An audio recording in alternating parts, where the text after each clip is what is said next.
Assalomu alaykum hurmatli talabalar. Bugun biz sizlarga pedagogika psixologiya fanining 3-mavzusi didaktika ta'lim nazariyasi degan mavzuni o'tamiz. Bu mavzu bizlarga, ya'ni pedagogik faoliyat bilan shug'ullanishda, pedagogik o'qituvchining faoliyatini o'rganishda bu mavzular sizga nima beradi? Shular haqida gaplashamiz. Didaktika o'zi bola yetaklayman, o'rgataman, tushuntiraman degan so'z ma'nosini beradi. Yunoncha so'zdan olingan. Didaktika fani o'zi aslida didaktika o'rgatuvchi, pedagogik, ya'ni faoliyat bilan shug'ullanuvchi, haqiqiy pedagoglarga o'rgatiluvchi bu отдельный bitta fan hisoblanadi. Didaktika ta'lim nazariyasi bu didaktika o'zi juda qadimda rivojlangan va olimlar qo'llagan, ya'ni olim bu asosan didaktika terminini fanga birinchi olib kirishgan, shundan keyin bu fan sifatida qo'llanishni boshlagan. Biz endi mavzuga oid mana shu bitta mavzuda didaktika fanini yoki mavzusini bugungi kunda sizlar bilan ko'rib chiqamiz. Didaktika predmeti va uning vazifalari, rejalarimiz, didaktikaning asosiy kategoriyalari, uchinchisi turli tarixiy davrlarda didaktik tizimlarning shakllanishi va rivojlanishi, to'rtinchisi didaktika tamoyillari. Didaktika bizga nima beradi? Pedagogikada bu qanday termin? Bular haqida hozir sizlarga tushuntirib o'taman. Didaktika bu ta'limning nazariyasi, ya'ni yaratilish mexanizmini sizga tushuntirib beruvchi fan yoki termin hisoblanadi. Didaktikani biz nazariyasi deganimizda qanday tushunamiz? Ta'limning nimalari bor? Turlari bor, usullari bor, shakllari bor. Mana biz bularni bir qator sizlar bilan ko'rib chiqamiz. Misol uchun ta'limni shakllarini ko'radigan bo'lsak,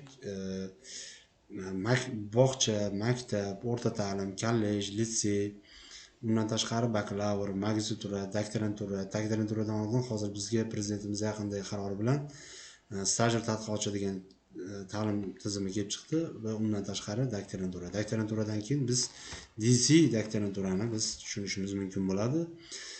Ta'lim turlari. Undan tashqari biz tushuntiradigan bo'lsak, mana biz kechki, kunduzgi, sirtqi, masofaviy ta'lim shakllarini ham tushunishimiz mumkin bo'ladi. Didaktika shakllanishida biz darslarning yoki fanlarning bo'g'inlarini mazmunan bo'lishda didaktika fani orqali, nazariyasi orqali bo'lingan. Bular darslarning leksiya, ma'ruza, seminar, laboratoriya darslarning turlariga bo'lingan. Undan tashqari darslarni biz didaktik o'sha nazariyalarni o'rganadigan bo'lsak, laboratoriya yoki o'sha ta'limning qaysi bo'g'inida biz nimalarni o'tishimiz kerak? Ta'limning turida, misol uchun ma'ruzalarda 5 minut, 10 minut kirish qismida nimani o'rgatishimiz kerak? Asosiy qismida nimani o'rgatishimiz kerak?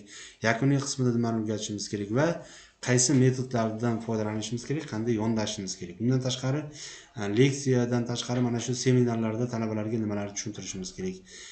Qanday jalb qilishimiz kerak? Mana prezidentimiz qarorlarida ko'rsatib o'tirgan, bugungi kunda o'qituvchi faoliyatida gapirib yoki ma'noni darsda tushuntirayotgan paytda prezidentimiz qarorini bo'yicha ko'proq talabalar, tinglovchilar, o'quvchilar, malaka oshirish tinglovchilari, ya'ni dars o'tish mexanizmi borki, o'quvchilarni gapirtirish to'g'risida qarorlarda ko'rsatib o'tilgan. Shuning uchun biz didaktik ta'lim nazariyasida mana hozir leksiyani tushuntirdik. Seminar darsida qaysi asosiy qismida, kirish qismida, yakuniy qismida qanday tushuntiramiz, nimalarga e'tibor berishimiz to'g'risida bizga mana shu didaktik nazariyasi bizga tushuntirib o'tgan.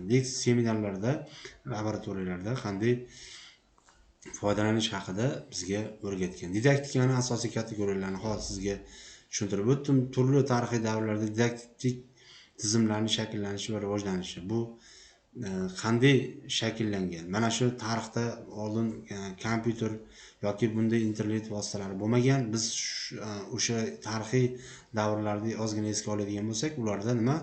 O'sha bir molning terilariga yozilishi, odamlarga qaysidir so'zlarning yodlatilishi yoki qaysidir so'zlar orqali o'quvchilarga yoki o'sha davrning tinglovchilariga bir ma'nolari orqali yodlash yoki tushuntirish yoki tartibga solish yoki izlanishni o'rgatish o'qituvchining, ya'ni tarixiy so'z bilan aytganda muallimning vazifasi hisoblangan. Didaktik tamoyillarini men sizga atroflicha hozir dars davomida yana qo'shimcha qanday sohalar bor ekanligini tushuntirib, izohlab o'taman.